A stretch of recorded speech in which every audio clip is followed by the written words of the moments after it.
अस्सलाम वालेकुम नाजरीन, अलर्ट न्यूज़ की स्क्रीन से मैं हूं आपका मेज़बान यासर मुमताज़। तो नाजरीन, ये वक्त है गंदम के हवाले से आज की हमारी जो है वीडियो है।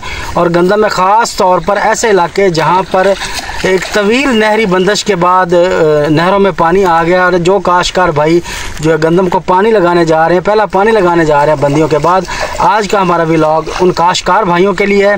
ख़ास तौर पर जब आप पानी लगा रहे हैं तो सबसे पहले आपने ये बात ज़हन-नशीन कर लेनी है कि पानी आपने ज़्यादा मिकदार में नहीं लगाना। गंदम को पतला पतला पानी, जो हल्का पानी लगाना है, ताकि हमारी जो ज़मीन ज़्यादा नरम होकर फसल जो है वो गिरने का अंदेशा हो जाता है। इसलिए कोशिश करें कि इसके हफ्ता 10 दिन के बाद एक और पानी लगा लें, लेकिन पानी जो है वो पतला पतला लगाएं। इसमें दूसरा मरला है हमारे खादों के इस्तेमाल का। तो इस वक्त सबसे अहम मरला जो है वो पोटाश का जो इस्तेमाल है। नाइट्रोजन, अगर आपके गंदम का कद ज़्यादा बड़ा नहीं हुआ तो आप यूरिया का इस्तेमाल कर सकते हैं। फास्फोरस तकरीबन काश्तकार जो है वो अपनी मुकम्मल कर चुके होते हैं, तो तकरीबन आधी बोरी आप यूरिया इसमें इस्तेमाल कर सकते हैं। और गंदम की बेहतर क्वालिटी के लिए पोटाश का जो है वो इस्तेमाल इस मरले में बहुत अहम है। आप अगर SOP 25 किलो जो पाउडर फॉर्म में होती है, अगर उसको इस्तेमाल करना चाहें तो 8 से 10 किलो जो है इस वक्त आप उसको फ्लड कर सकते हैं। और इसके अलावा अगर आप स्प्रे करना चाहें तो आप इस मरहले के बाद जब गंदम गोब की हालत में सिट्टा निकाल रही है या सिट्टा निकाल चुकी है, तो आप इसमें पोटाश के एक हफ्ते के वक्फे से 2 स्प्रे जो हैं वो कर सकते हैं।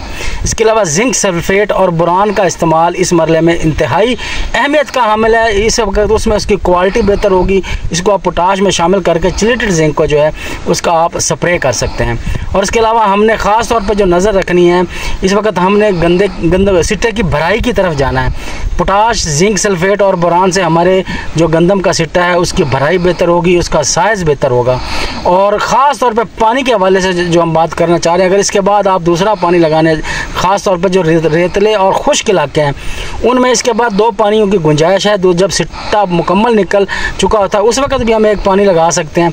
लेकिन जो कलराठे और ख़ास तौर पर धान के एरिए वाले फार्मर हैं, उन इलाकों में पानी की ज़रूरत इतनी ज़्यादा नहीं होती। उन लोगों के पास बोर के वसाइल भी होते हैं, तो उनको इस बंदिश का ज़्यादा मसला नहीं होता। वो पानी अगर ना भी लगाएं तो उनका गुजारा हो सकता है। लेकिन बंदिश के बाद ख़ास तौर पे काटन के एरिए जो हैं या मक्की के एरिए हैं, उनके बाद जब गंदम लगी होती है तो वो पे ज़्यादातर जो है वो खुश्क होते हैं खेत, और उनमें मिट्टी को नमी देना बहुत ज़रूरी होती है।